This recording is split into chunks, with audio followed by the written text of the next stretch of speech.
Labą dieną, mielieji. Sveikinuosi su visais traderiais, investuotojais, vasarotojais, atostogautojais.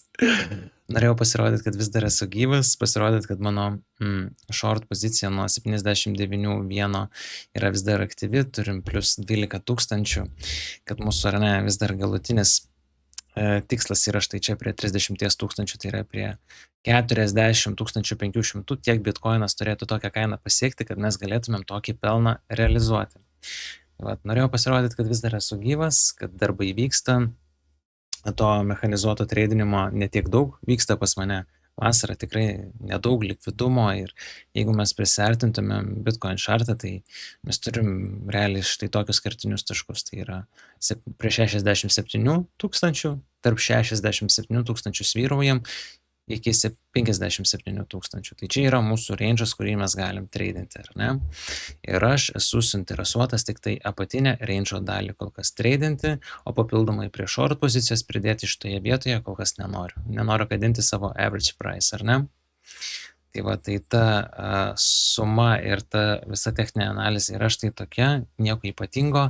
Kaip sakant, amerikiečiai, ar ne, Hamptonuose dabar atostogauja, vasaroja, taip pat kaip ir mes, ar ne, Palanga, Nida, Klaipėda, labai fainai laiką leidžiam, jeigu pamatytumėt Instagrame daug, ar ne, kelionių, daug poilsio, o visą tradinimą palieku automatizuotai sistemai.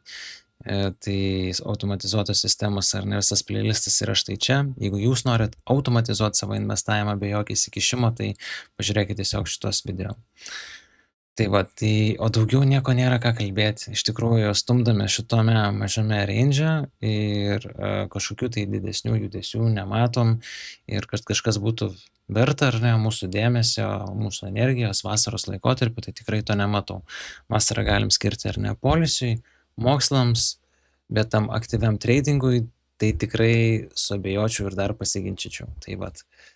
Tai taip ir leidžiam tą savo laisvalaikį. Kalbant apie didesnę perspektyvą, ar ne, kai mes kalbam apie per visą laikotarpį, koks yra buvęs price actionas, tai faktas labai daug žmonių rašė, kai šituos high mes pasiekėm, kai šituos high mes pasiekėm, Oskarai, kokią programėlę naudoti, kaip nusipirkti bitkoiną, ar geriausias laikotarpis dabar nusipirkti bitkoiną. Ir aš visada sakiau, kad čia yra pats prasčiausias ar ne laikotarpis, kai mes tik tai turim tuos mega kilimus, visa žiniasklaida tik tai kalba apie kilimus, apie kad bitkoinas ar ne, tiesiog toliau taip ir šaus į viršų, tai yra spastai ar ne, tokiam retailai, pavėluotėm investuotojam kaip jūs, tai pavadinkim ar ne, bet netiesiogiai jūs, bet dauguma žmonių, kurie pamato tas naujienas ir galvoja, o čia galbūt verta dėmesio mano būtų ir mano pinigų. Tai va taip ir pritrepina. O realybė yra tokia, kad pagal praeitą bear marketą, kuris ar ne šitoje vietoje truko, tarkim, įsivaizduokim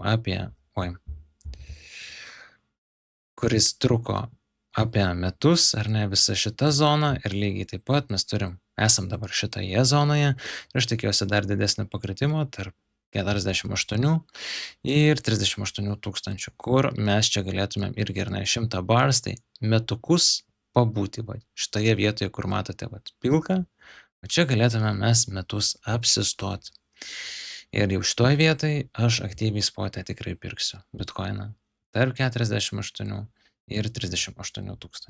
Čia nėra finansinis patarimas, tiesiog pasakoju, ką aš darysiu ir kurioje vietoje man atrodo logiška būtų, kad mes apsirūpintumėm bent kažkokią diversifikaciją ir dalies ar ne bitkoino nupirkimo. Tai ir nuo šitos vietos, kad ir average price'as mūsų būtų, įsivaizduokim, 48 000, tam, kad mes padvigubintumėm savo pinigus, mums reikia tiesiog pasiekti 96 000. Ar ne? Neskamba taip blogai. Ypač kai paskutinis mūsų high buvo, ar ne, 120 čia apie 6 000, man atrodo, turėjom. Tai ar realu, kad vėl pasiektumėm 96? Manau, tikrai taip. Manau, kad bitkoinas tikrai turi daug perspektyvos ir aukštesnėm kainom ir kad naują all-time high padarytumėm. Tai, bet man to nereikia. Aš tiesiog siekčiau, kad padvigubintumėm savo pinigus tiesiog. Ir šitoje vietoje puikiai galimybė būtų apsipirkti. Kas yra visiškai paprasčiausia, ar ne, paprasčiausia techninė analizė, nesudėtinga, ne taip kaip ar ne su leverage įlysti tai tokias pozicijas, kur tikrai reikia turėti gan gerą išmanymą ir supratimą ir turėti tikslią techninę analizę, pagal kurią mes einam ir net jeigu mūsų techninė analizė nepasiteisintų, kad ką mes tuo atveju darom. Ar mes uždarom savo pozicijas, ar mes daperkam, mes turim tiksliai žinot, ką mes darom. Tai vat, tai toks mažas rentas iš manęs, norėjau tiesiog video padaryti, tikriausiai už savaitės nedarysiu papildomo update, nes sakau, yra vasara, visi atostogauja, ilsimės. Tarp kitko, nieko ypatingo šitam markete nevyksta su būtent Bitcoinu. Kaip visada, kas savaitinius update'us būtent su automatizuota sistema tikrai taip darysiu, nes ten vyksta judesys labai stiprus. Jeigu nieko nežinot apie tai, tai tiesiog užeikite į kanalą ir pažiūrėkit paskutinius video. Ir jeigu susidomėsit, tikriausiai kaip ir daugelis žmonių pradeda viską žiūrėti, visus video. Tai vat ir viskas. Šiam kartui tiek. Tai vat, užmetam laiką ant update'o, palinkėsiu gražios ar ne vasaros, gerų atostogų, pailsėjimo ir kad sugrįžtumėm ar ne jau prie darbų rugsėjo mėnesį. Taip pat. Užmetam laiką ir iki.